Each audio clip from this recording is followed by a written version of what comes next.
A message in a bottle. That Molotov cocktail, a Palestinian vow of no surrender.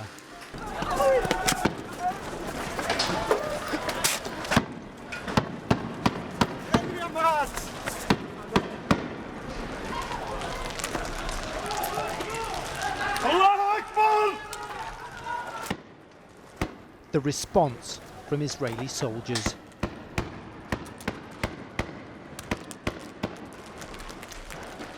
And it's that kind of firepower that drives the protesters back. When that jeep comes in firing multiple rounds, they just cannot withstand it.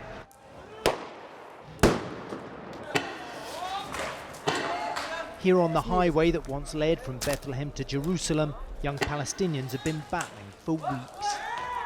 I'm sending a clear message to my enemy that I am his enemy. I'm not afraid, even if they use live ammunition. We're not resisting on behalf of the leadership or any political faction. We're fighting for Palestine, he says.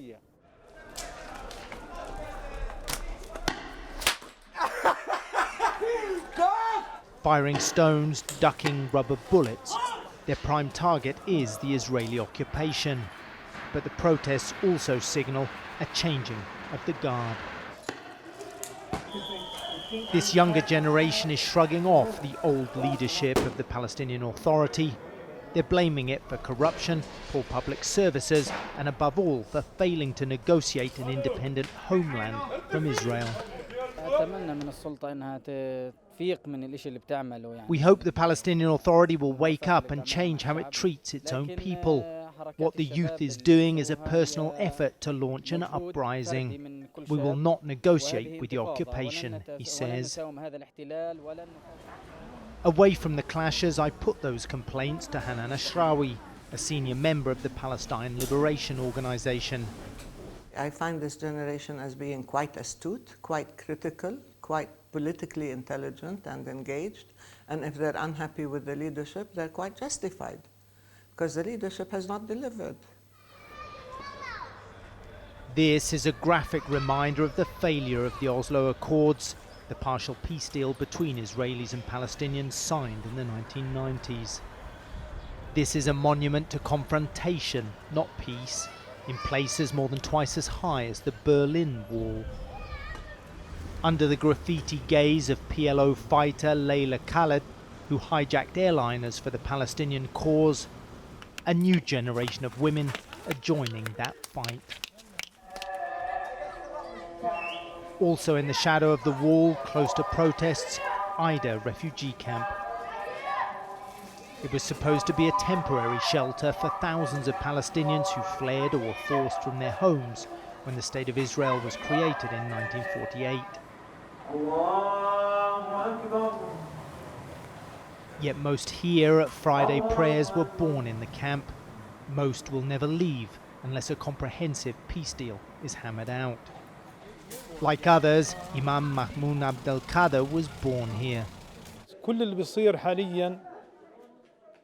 Everything that's happening now is giving us hope. This is the result of the injustice, the evil and the oppression. This has been going on for years. We're locked in chains and surrounded on all sides, he says.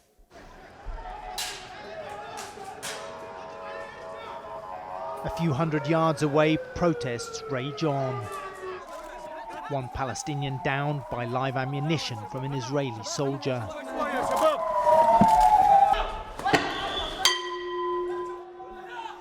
Others stand their ground. The Mujahideen need to have strong faith and be prepared to meet their God. We did not come here to watch this occupier or to play. They've stolen our lands and our holy places, and we will take them back by any means necessary, with stones or with bullets, he says.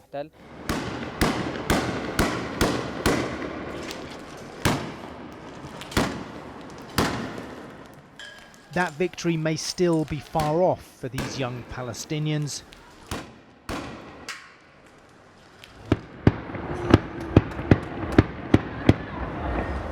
But perhaps new leaders and fresh solutions can emerge from the fog of their revolt.